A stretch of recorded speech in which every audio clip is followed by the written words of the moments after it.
Hello.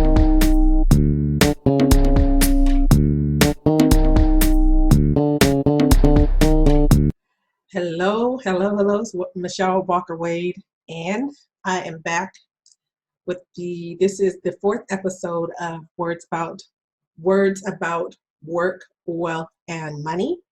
And I'm still answering questions. I was asked 4 questions, and I'm going to answer them. I've already answered the first one. Now this is the second question I'm going to answer that was asked by someone who viewed the video. And so I'm going to go over to a different screen so you can see the question. And then I'm going to answer the question. All right.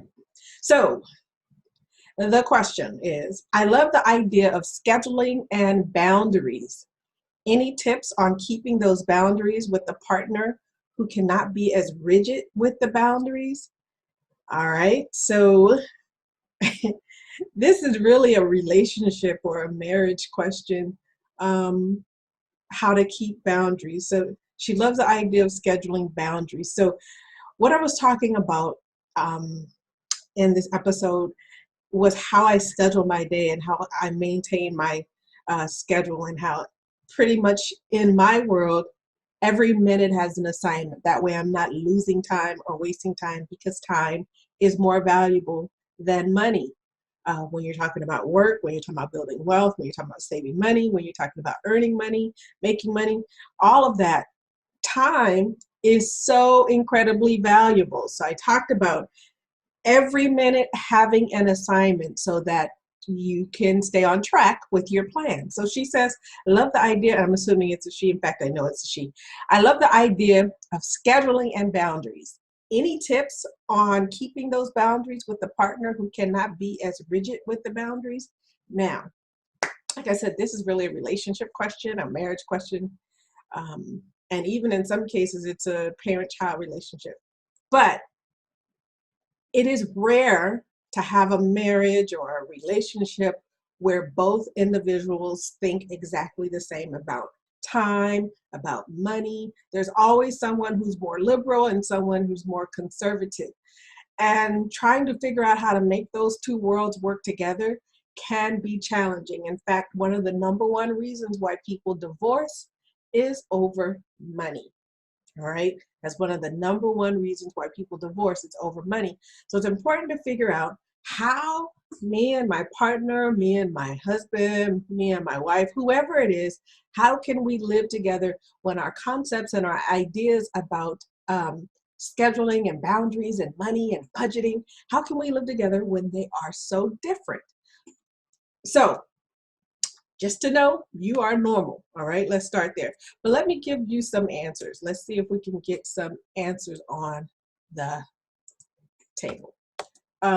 Number one, I asked the question, was the boundaries concerning time, money, or both? Normally, if it's concerning money, it involves time, and vice versa. If it involves time, it involves money, quite often. So we're going to pretend like I think she was only talking about time, but most likely whatever challenge is happening with time is also happening with money, or it will happen with money in the future. All right. So everything starts with communication. You've got to communicate, and you've got to communicate super, super clear. This is going to seem like the things I'm going to tell you are going to seem like a no-brainer. But really, this is the real only answer.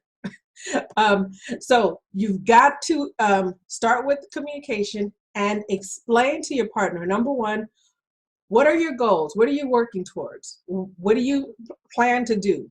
And then give them the anticipated timeline. I plan to do this. It's going to take me this long, or it's going to take me, this is going to be how it always is.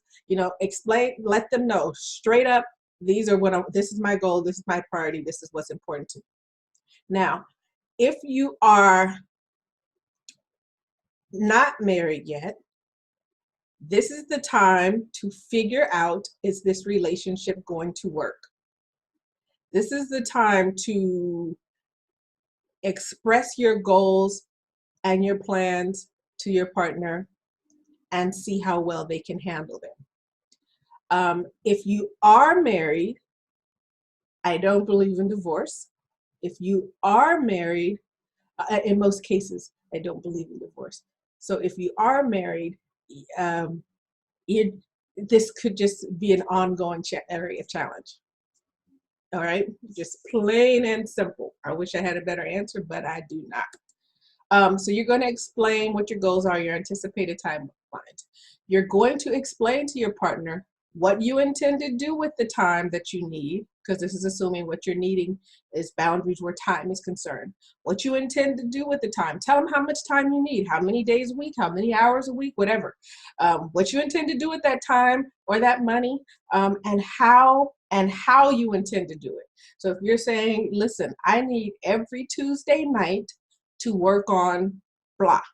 I need every Tuesday night from 6 o'clock until bedtime to work on, my studies, to um, whatever it may be. Be very clear as possible about what you need. The clearer you can be, the better. I even recommend at the end of all this that you guys put it all in put it all in writing, or actually beginning, put it all in writing, so there will be no confusion about what the points were. Okay, how much time you need and what you intend to do with it. Tell them what kind of support you need from them.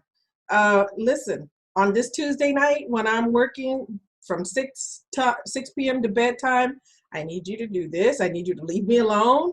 I need you to only ask me questions that are super, super important. I need you to get your own dinner. Whatever it is that you need, you tell them right up front what you need from them. However you determine support, be clear about your support that you need from them. And then let them know that you will say no as needed. If you have laid out these boundaries and then your partner kind of steps over those boundaries, they need to know up front that you're going to say no, that it doesn't mean you don't love them, doesn't mean you don't want them around, doesn't mean you don't care, doesn't mean you don't think whatever they're doing is important. You're just setting a boundary because you need the boundary. You need to be able to fulfill whatever your goals are. I can tell you something, people who stay in long-term relationships where they're not able to accomplish any of the things that they really wanted to do, where they're constantly, let me get to the next point because these points kind of go together. Point number 4 is once the boundary is set and once you're working on that goal, say no. Tell them you're going to say no and then say no. You've got to be even a little careful about how you say the no, like the force of it and whatnot. And sometimes your no might be too soft. The no needs to be it needs to have a definite period on the end, but you have to be able to discern when the thing that they are asking you for, when it really warrants you to make an adjustment. Everything cannot be something that you choose to make an adjustment for because it's too hard to say no. You don't want to argue. You don't want to hurt their feelings. You don't want to feel a certain way,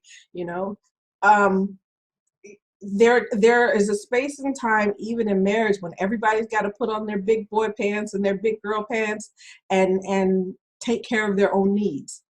If you're asking for every Tuesday night, that means your partner has to be able to take whatever need they come up with.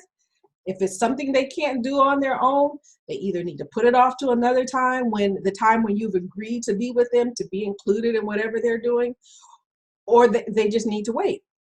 Tuesday night, 6 p.m. to bedtime is my time. Hey, but Wednesday, I got you Wednesday. But once you set that boundary, once you set that and you start working towards your goal, your no has to be clear.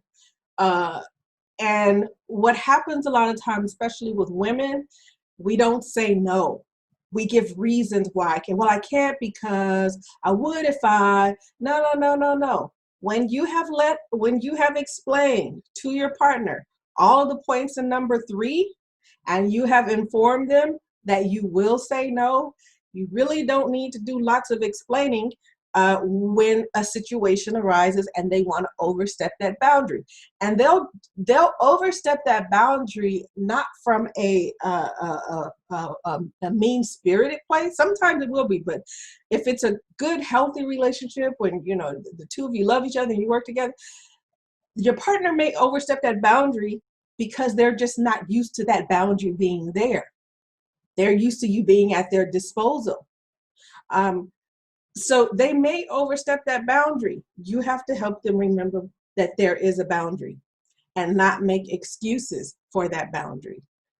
If there is a time when you're going to be flexible with the boundary, it is simply and purely based on your own decision. So then, because it's based on your own decision, if you do not attain or reach your goal, you can't blame it on the other person because you lifted the no. You took the period off of where you put the period down and then you kept letting it scoot along, slide along, move along. You kept pushing it along. You had these soft and fluffy edges that allowed whomever to invade a space that you have specifically asked for a specific reason, for a specific amount of time. You have to guard that time. You are responsible for that time. If they love you, they may not intend to infringe upon that time, but out of habit, they might or they will. Remind your partner that this is a way that they can show you they love you, is to support you in your goals. And this is how I need you to support me in my goals. On the flip side, because this is a partnership, you're going to support them in theirs within reason. Another thing that could happen if the two of you can kind of bring yourselves together enough is whatever the goal, and this is really the best way in many cases, not all, but in many cases, if you both work on it together. If it's regarding your money,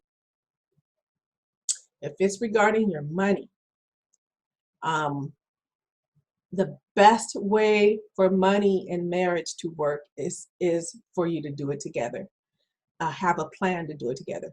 That doesn't necessarily mean put all your money together. That's a discussion for another time. But whatever the long-term goals, whatever the saving goals, whatever the earning goals are, whatever the investing goals are, whatever the purchasing goals are, that you do them together. You make those decisions together. All right. So that is the answer to that question. You are the keeper of your own boundary. You set it, you get their support, you get their buy-in, but you are the keeper of your boundary. All right, so that is it for that. And I will be back with this was for episode number 5, answering the next question. All right, everybody, take care.